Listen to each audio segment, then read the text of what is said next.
दोस्तों, आप सभी का स्वागत है जस्ट सपोर्ट चैनल पर। 12वीं के बाद करियर चुनना किसी भी स्टूडेंट के जीवन का सबसे महत्वपूर्ण निर्णय है, क्योंकि चुनने के लिए कई सारे कोर्स हैं। साइंस के स्टूडेंट के लिए अगर करियर ऑप्शन की बात करें तो उनके पास बहुत सारे ऑप्शन होते हैं, जिसमें मेडिकल कोर्स, इंजीनियरिंग कोर्स आदि होते हैं। साइंस के स्टूडेंट अगर चाहें तो साइंस स्ट्रीम के कोर्स चुन सकते हैं और चाहें तो नॉन साइंस स्ट्रीम के कोर्स को भी चुन सकते हैं। इस तरह से आर्ट्स और कॉमर्स के स्टूडेंट से ज़्यादा करियर ऑप्शन साइंस स्टूडेंट के पास होते हैं। साइंस स्ट्रीम में भी दो अलग अलग फील्ड होती हैं, एक मेडिकल और एक नॉन मेडिकल फील्ड होती है।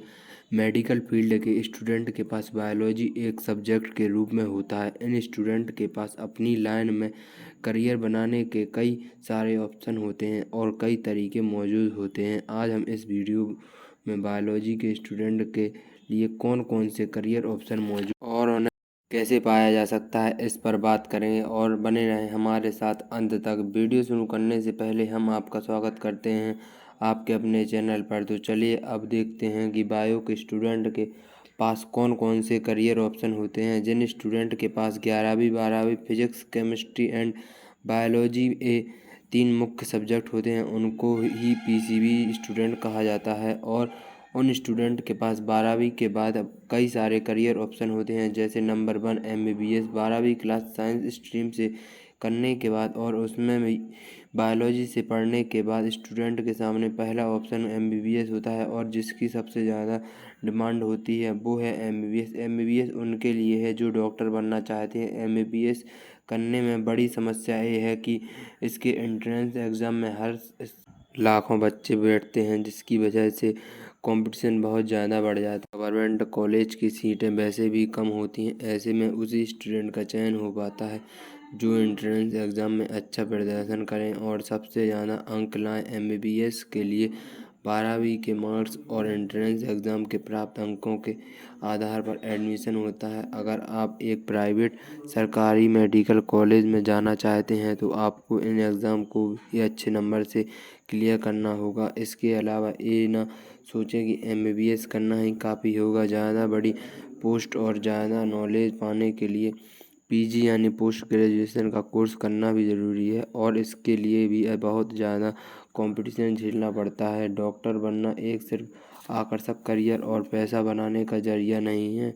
ये एक डॉक्टर को समाज की सेवा के लिए भी तैयार रहना चाहिए। ऐसे कई मौके आते हैं जब डॉक्टर को अपनी सुविधा छोड़कर लोगों की सेवा करनी पड़ती है। आपके दोस्त किसी भी वक्त के लिए हमेशा तैयार रहना चाहिए। इस कोर्स में कुल 5.5 साल लगते हैं। Number 2 veterinary science. Veterinary science को हिंदी में पशु चिकित्सक विज्ञान भी कहा जाता है। इस कोर्स को करके आप जानवरों के डॉक्टर बन सकते हैं।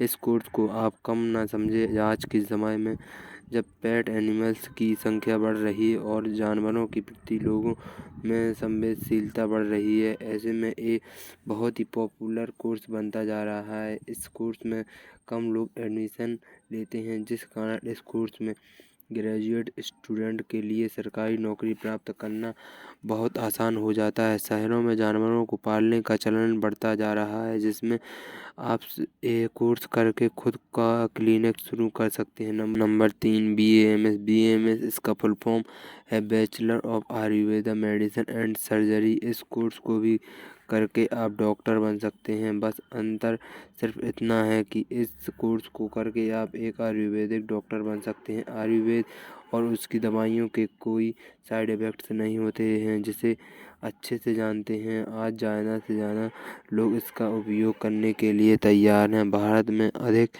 लोग सब अभी स्वास्थ्य समस्याओं को हल करने के लिए आयुर्वेदिक क्लिनिक में जाने को तैयार हैं। भारत में भी नहीं, विदेशों में भी इसने अच्छा नाम कमाया है। आप एक कोर्स करके विदेशों में भी आयुर्वेदिक क्लिनिक खोल सकते हैं, और इस कोर्स को अवधि 5.5 साल होती है। नंबर 4 BDS, जिसका फुल फॉर्म है बैचलर ऑफ डेंटल सर्जरी। इस कोर्स को करने के बाद आप डेंटिस्ट बन सकते हैं। डेंटिस्ट भी एक डॉक्टर ही कहलाते हैं। MBBS की तरह इस फील्ड में सफल होने और एक अच्छा करियर बनाने के लिए आपको PG कोर्स करने के लिए तैयार होना चाहिए। इस कोर्स की अवधि 5 वर्ष है। MBBS डॉक्टर की तुलना में BDS डॉक्टर के पास आराम करने के लिए थोड़ा ज़्यादा समय होता है, लेकिन इसमें आप अपने स्किल एक्सपीरियंस को बढ़ाकर एक फेमस डेंटिस्ट बन सकते हैं, जिसमें आपके पास ज़्यादा पेशेंट आएंगे। ये भी एक अच्छा करियर ऑप्शन है बायोलॉजी के स्टूडेंट के लिए। Number 5 B pharmacy. आप बी फार्मा डिग्री को कर सकते हैं और इसके बाद अगर आप M फार्मेसी करते हैं तो फार्मेसी कंपनी या फार्मेसी कॉलेज में एक लेक्चरर के रूप में एक अच्छी नौकरी कर सकते हैं। बी फार्मेसी की कोर्स अवधि 4 वर्ष और M फार्मेसी की कोर्स अवधि 2 वर्ष है, इसलिए दोनों को पूरा करने में 6 साल लगते हैं। एक कोर्स करके आप सरकारी नौकरियों के लिए भी आवेदन कर सकते हैं, जैसे आप ड्रग कंट्रोल डिपार्टमेंट या फिर सरकारी अस्पतालों में फार्मासिस्ट बन सकते हैं।